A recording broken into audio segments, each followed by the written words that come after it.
Economists are concerned a plan to increase stamp duty in Victoria will make it harder to purchase a home. Victoria aims to raise nearly $3 billion over the next 4 years by raising the amount of tax paid when buying a property worth more than $2 million. For a home worth more than $2.2 million, the buyer currently pays about $121,000. Under the changes, they would pay $2,000 more. In New South Wales, the state government has put forward a proposal which would allow buyers to choose between a one-off cost or a smaller annual charge. Joining me now live is independent economist Saul Eslake. So what do you think of this plan in Victoria, first of all? Well, I'm not criticising the government for wanting to raise additional revenue. That's understandable given the financial position which is before them. But I think they're choosing to do it in a very bad way.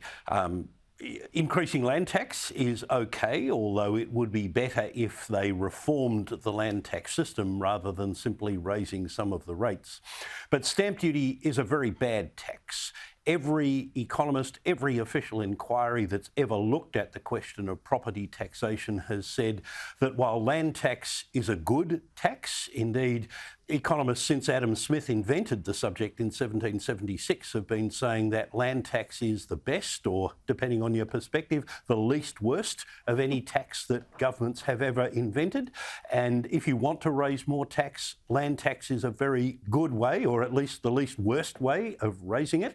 But stamp duty has equally commonly been identified as the worst tax of any type that's levied by any government, federal, state or local, in Australia.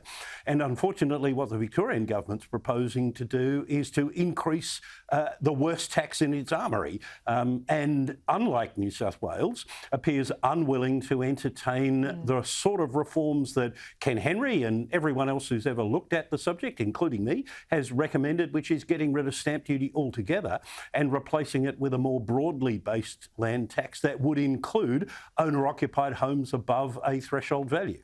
Well, that said, Saul Eslake, and we got the message there that stamp duty is inefficient and colloquially rubbish. So governments have many options to raise revenue. I think taxpayers expect that they do and will need to. Why on earth would they choose stamp duty here? Well, I suppose because they think the only people who are going to pay it are people who have the capacity to pay for very expensive properties. And up to a point, I guess that's true, but raising a lot of more money from a small number of people who probably don't vote for the existing government anyway and who have a lot of money is, politically expedient, but that doesn't mean it's either sensible or good for the broader economy. And the New South Wales government appears to recognise that. Unfortunately, the Victorian government doesn't. One of the best ways of achieving reform of state tax systems along the lines that's been recommended by inquiries like the Henry Review, or recommended in New South Wales by the inquiry headed by David Thodey, the former chair of Telstra, would be for the big states, New South Wales and Victoria, to work in concert. And at one stage, Tim Pallas, the Victorian Treasurer, did appear to be entertaining the option of working with his New South Wales counterpart to achieve sensible, beneficial reform of the state tax system. But it would seem now that our two biggest states are going in opposite directions. And I think from a national point of view, that's very disappointing. What does it create then? We've seen people move states over this pandemic. Does this create, obviously there's different tax systems in those two states, but what do you think the effect will be on house prices, movement of people, etc.? Well, I'm not sure that this will have any significant impact in either the short or medium term because, as the Treasurer in Victoria is no doubt aware, this is affecting a relatively small number of people.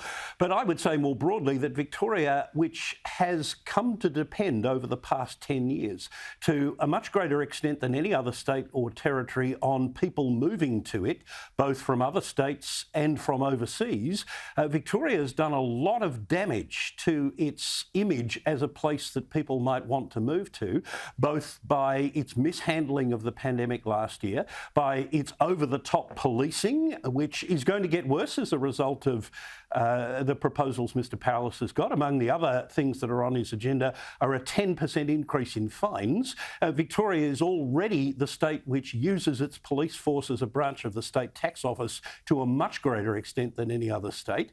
We saw that during the pandemic when Victoria was levying some of the heaviest fines in the world for breaches of lockdown regulations and enforcing them much more zealously than, for example, the police in Russia or Saudi Arabia. And just raising fines by 10% to raise more money just underscores the fact that, Victoria is doing itself a lot of damage as a place that people might want to move to. And I think this will add to the effect that we're already seeing of people leaving Melbourne and Victoria to move to other states, which hasn't happened since the early 1990s. And I suspect when migration is allowed to resume again, when our international borders open, that Victoria will be losing market share, if that's the right word, of Australia's immigration intake back to New South Wales and to Queensland and Western Australia. So the consequences of the image that Victoria is creating for itself as a high tax state, as an over-policed state where the police are used as a branch of the state tax office,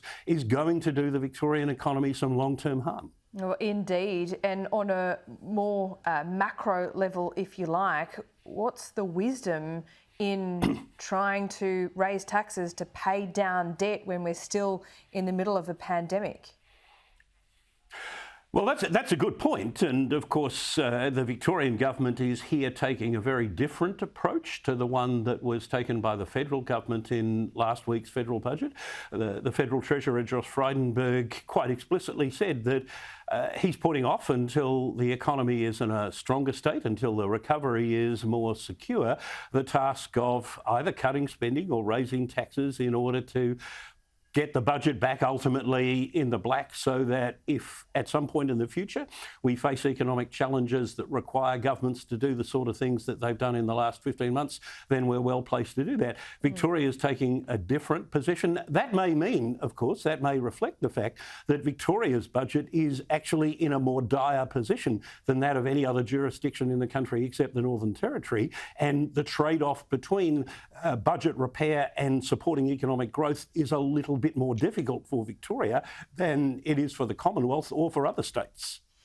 And just finally, Saul Eslake, how frustrating is it when you're asked to give your expert opinion and it seems it is roundly ignored?